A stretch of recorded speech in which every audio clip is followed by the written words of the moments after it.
How goes it, guys? Doing well. Back. We're going to talk about a subject that I really enjoy throughout my years of high school and now like reading facts about it and stuff. You probably read the title. It's World War Two. Now I do like facts and stuff about World War One. I just prefer World War Two because of all the new inventions.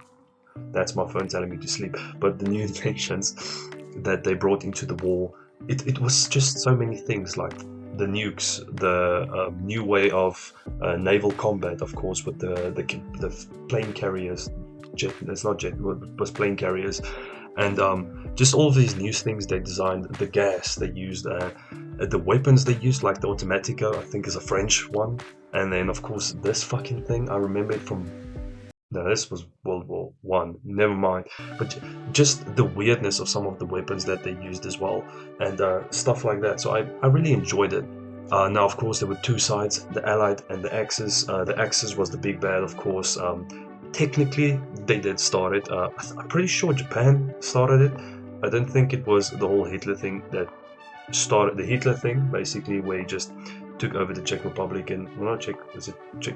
It's something with the CH. It begins with that. I can't pronounce the name, but he basically did that, and that's how he pissed off France and Britain to start that side of the war. But I'm pretty sure Japan started attacking America.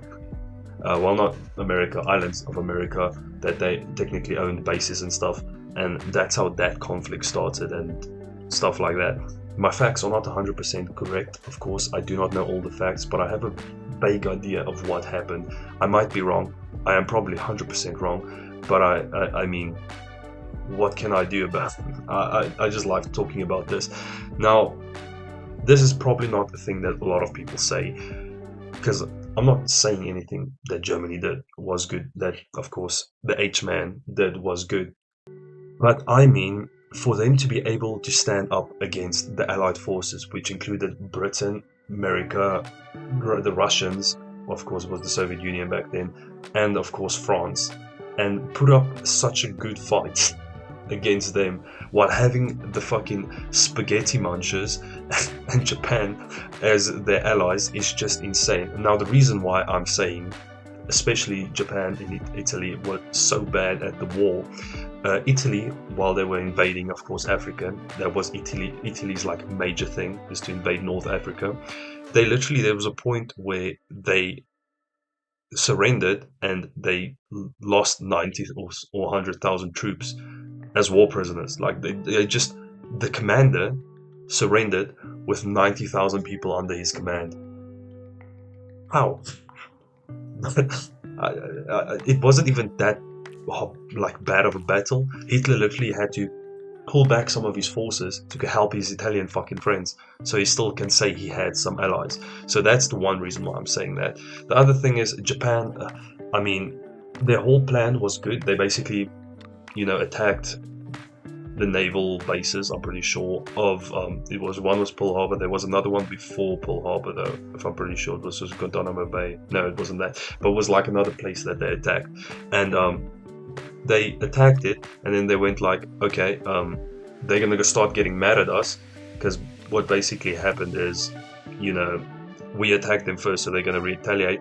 I'm pretty sure they bombed like normal bomb, not nuclear bombed yet, another major city in Japan, and they were like, okay, we have to make a plan. So their plan was, there's islands surrounding us, we're gonna inhabit all of those islands, take them all over basically, and just from there on, no one's gonna be able to get past because we're gonna have eyes and ears everywhere. It's like a defensive barrier. That was the entire plan.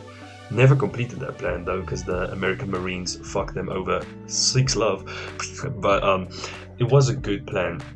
Now, the thing that I really enjoy about this war, I don't care as much about the Pacific War, because, I mean, it was Japan. They didn't have a lot of people compared to the United States who they pissed off, but they put up a good fight. They had some interesting strategies, especially naval combat.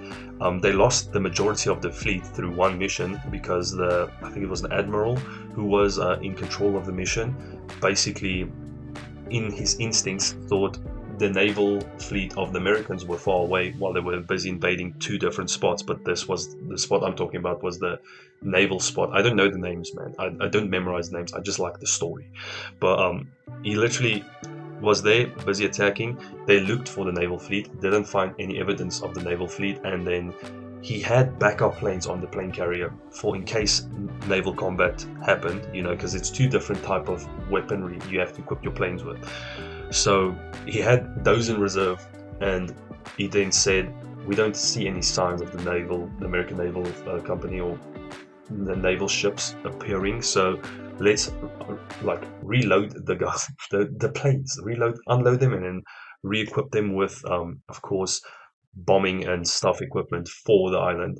And as soon as he started that, there was signs that the naval fleet of the Americans were, of course, approaching them, and it all went to shit from there. He didn't have enough time to do a lot of things. He lost a few carriers. I think it was like 4 plane carriers that he lost, and 3 battleships.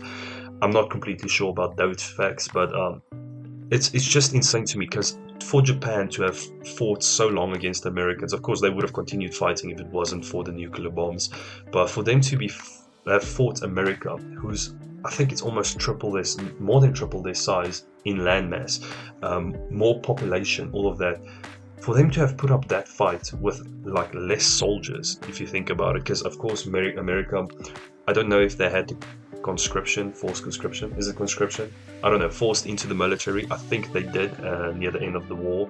And if you just look at the size of America compared to Japan, it's evident that unless there's a few countries with a medium size standing against America, it's probably not going to lose in terms of quantity of soldiers. Now, the same can be said for Germany, because like I said, Italy was there, Germany was the majority there, but the thing is, in the end, the thing that led to their downfall is they were spread too thin. They didn't have enough people fighting for them. Now, of course, he forced the people that he took over, like Poland and is it the Czech Republic? I don't fucking know how. Czechoslovakia. I think that is it. He did do the forced conscription into the war. I think it's conscription. I might be saying the wrong word.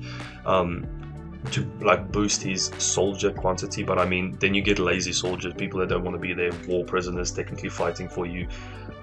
It doesn't make sense, he had too many fronts to have to defend against. Instead of falling back, he wanted to keep the ground that he obtained, because it made sense. He did all that effort to get it. The whole war is over this land, so why would he just fall back and leave it? I'm playing with a measuring tape in my hand, I'm sorry. But yeah, it made sense. But again, the just quantity of soldiers just imagine the quantity of soldiers Britain had. That's almost, I think it's as big as Japan, maybe a bit bigger. The quantity of them, because they also had the forced enlistment. I'm just going to call it forced enlistment. The Americans, well, not the Americans, the Americans, they had a shit ton, a lot more than other people. Russia, the biggest fucking country in the continent of Europe, and then of course France. It wasn't that big. I mean, France was basically out of the play after Blitzkrieg, in my opinion. They did have some soldiers in there and fighting, but I mean, they lost their home country. They fucking I don't count them as participating heavily. That's why in my opinion, the battle was fought by 3 major people in the Allied forces. Of course, that's the Soviet Union, United States, and of course Britain. The 3, the trinity of power that day and age, and then of course Germany and Japan. But they never united their forces, because of course Japan was fighting to hold and protect the lands that it conquered. Germany was fighting to protect and hold the lands that it conquered. They never really came together like Britain and the Allied forces could do. So it makes sense. But I'm pretty sure that with, let's say, if Germany was even close as big, well, let's say Germany and Japan combined were even as close, as populated and big as America and Britain combined together, it might have ended differently, definitely. I mean, another thing that led to the downfall of the Germans was, of course, the H-man. His pride got in the way. If you watch the whole Normandy beach situation that went down, all of these different beaches, most of them called for artillery backup, for panzer backups, which is tank backup, just people to come back them up. But Hitler was fast asleep in that situation, and he basically said they don't need to supply anything. The downfall of the Americans and the British people were going to happen at those beaches. A lot of people pointed out as well. He with Blitzkrieg, he plowed through stationary defenses to get into France, and a lot of people point out he saw how easy it is to just overwhelm stationary points and get past it, and still he tried to use stationary points. Now, if he had panzers like tanks, more cannons, more artillery on those hills shooting down at the Americans, it would have been a way different story. Of course, America didn't just charge in immediately. They shelled the beach to shit, basically, with their battleships before sending in the ocean of grey boats carrying the Americans and I think British. I'm not completely sure about that. I don't listen to that fact. But yeah, just pushing into that situation right there, like I can't even imagine how it must have looked and felt for either side at that war. Now, yeah, this is a subject that I really like. I'm gonna start learning more about it. I've started like listening to documentaries as I fall asleep. There's these things on YouTube called 3 hours of World War II facts to listen to while you fall asleep, and each time I start at a different section because I know where I stop listening technically before I fall asleep. And yeah, it's very. It would have been a way worse battle if Germany could actually get better allies. There was a beginning of the war. There was like a stalemate between the Soviet Union and Germany. They said, okay, I think it's Czechoslovakia. We will not interfere with this, but then we get half of this and stuff. I think that's the deal that got betrayed, and that's how the USSR came into play in the Allied forces. But yeah, right now, what's happening, of course, in Ukraine, it's still going on, is Russia started this whole entire thing. That powerhouse of a country started a war as being the bad guy, of the other people, the Westerners' perspective. And if anything escalates, because if you think about it, what happened with Hitler is Britain and France warned them not to take Slovakia. They did take Slovakia. As soon as they said, okay, I think it's Czechoslovakia. I don't know, it might be different places. But as soon as they said, we're going to invade Poland, that's when Britain and France said, all right, we're going to start war against you if you actually continue to invade Poland. Was it Poland? Maybe that was in between the Russian and Germany. It was one of those. It was either Czechoslovakia or Poland that was in the agreement between the Russians and Germany, of course. But yeah, if you think about it, Russia is invading Ukraine right now. And who says they're going to stop after taking over Ukraine? Because I'm pretty sure they're going to take over Ukraine. They've got more manpower. Bigger force. Of course, doesn't matter how good you fight. Look at Germany, they fought so good in the beginning of the war, but as it came to the end, they withered because they didn't have a lot of troops left.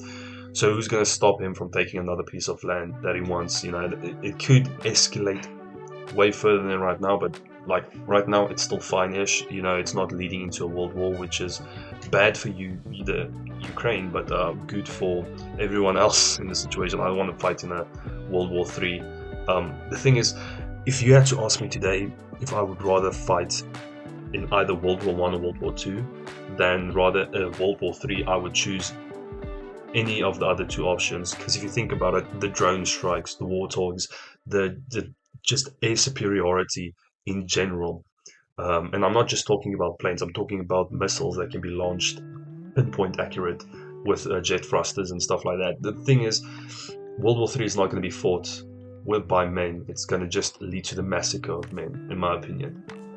There's no way that a man can outgun a missile, if you understand what I'm saying. So yeah, that's going to be a scary war to fight one day.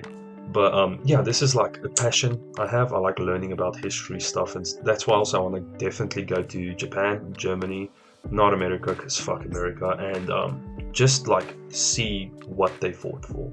why they were fighting. Maybe Italy, I don't know. Britain, definitely I want to go to the UK, see what it has to offer. But yeah, that's my main goal. Why I started wanting to travel is to see all of these different places and see why people would fight and die over them. I'll probably go to America one day just to realize how shit it is. But I want to see why people fight and die for their country. Because in all honesty, in South Africa right now, we have a beautiful country. I'm not gonna lie to you. It's just the people leading it that are messing up here and there. And by them messing up, they basically make the country look bad. They make weird laws that ruin the country, and they don't make laws to protect the country, if you understand what I'm saying. So the country is just getting ruined. So I've lost that love for the country that I've been born in. I don't see myself wanting to go and die for it, if you understand what I'm saying. It's not, I don't have that love for my country, but some people do have that love for their country, people that have actually gone to war for their country. So I would like to see that. Yes, we participated. I think we helped North in the North Africa campaign, like 1,000 soldiers from South Africa back in the day. But I mean, it was a British colony then. It wasn't South Africa, and I don't think South Africa would be of any help in a war today. I mean, we disabled all the nukes we had, and as well as when the whole Russian thing started, South Africa said we are gonna literally, if you don't stop this, we are gonna get interfered. And Russia just laughed at us because they know how bad our military power is right now. So that's why people go to South African military for free healthcare, money, stuff like that. They don't expect to go to war because no one would want to go to war with a third-rate country. If you see what I mean. That's why I want to see all of these different countries, experience why people fought and died over it, see the nature it has to offer and stuff, and what rules there are implied to like preserve your country. I'm pretty sure Japan is one of the most like culturally rich countries in the world, just because there was a period in time where they were literally just cut off from the entire world. They refused to let anyone near the country, and I think thanks to that they preserved their culture really well, like the buildings, the historical sites, stuff like that, the spiritual sites. It's just a different thing from South Africa. Here if there is any history, it's considered bad, and they break it down because, of course, the people that made history in the past in South Africa were not great people because they did the whole slave thing. And yeah, so South Africa doesn't have that history anymore. They're trying to remove it. People are trying to rewrite and remove the history of South Africa, and I understand why they're doing it. But I mean, it just ruins a country's entire path to existence, in my opinion. It was bad. I mean, no one's burning down the British things and stuff for the things they did, but I mean, yeah, it's South Africa, like I said. So yeah, it's weird how I came across the love, not the love, well, the love for history with World War One and World War Two. It's a weird thing how I saw myself like getting interested in it. It was literally thanks to Battlefield 1 and 5. I remember getting like, I watched Jack Frags, he's a YouTuber. I watched him play Battlefield 1 for the first time, and I just got hooked on the game. I wanted to do anything I could play to play it. I still had a shitty PC, couldn't run it, so it didn't even matter if I bought it. And I didn't have a console to play it on. And then like one or 1.5 years after the game came out, I finally had enough money to buy a PlayStation 4, and I got the game with it. Luckily, it was like a package deal here, and I couldn't stop playing the game. I was so fascinated. I played that game alone all day, every day. It was just the game that I liked. And then, of course, Battlefield 5 came out. I already had the console to play it on, saved up, bought it, played it, and it just, from the first game, Battlefield 1, it just to see how brutal it was, how magnificent the graphics was, you could immerse yourself in it. And I found myself just wanting to know more and starting to learn facts. I actually did good in history thanks to that fucking game in history classes and stuff. So I mean, it's a very touchy subject for most people, of course, but yeah, I do like that it's like part of your history and it's not being erased. It's just such a cool thing to see. I would love my country way more if the history, although it's bad, it wasn't getting erased, because there are some proud moments here and there. Although it was like through bloodbath, there were like standout points that could make anyone that's a South African proud to be a South African, you know. But again, it is what it is. I can't change anything here. But yeah, that was me rambling about the subject I really like. Hopefully, you guys enjoy me just rambling about it. I'm basically gonna copy paste this bitch, just post it because I don't have time to edit. I have to be up early tomorrow morning, and yeah, hopefully tomorrow I'm gonna be able to play games. There's a game I'm installing. It's free, the early access, and I'm actually looking forward to it. It's an extraction shooter. You might know what I'm talking about. So I'm gonna test it out tomorrow, play a few games, record it, and then do more projects and shit. But yeah, hopefully you guys enjoy. If you do not enjoy me babbling about something I really like, I'll probably make more videos in the future on this, but like it will be spaced out like months, maybe years out, as I get more brighter, more, I wanted to say intrigued, that's not the right, informed, more informed about the subject. I'm probably going to make it, but yeah, hopefully you guys share the passion I do for this, and yeah, hopefully I'll see you guys in the next one. Cheers.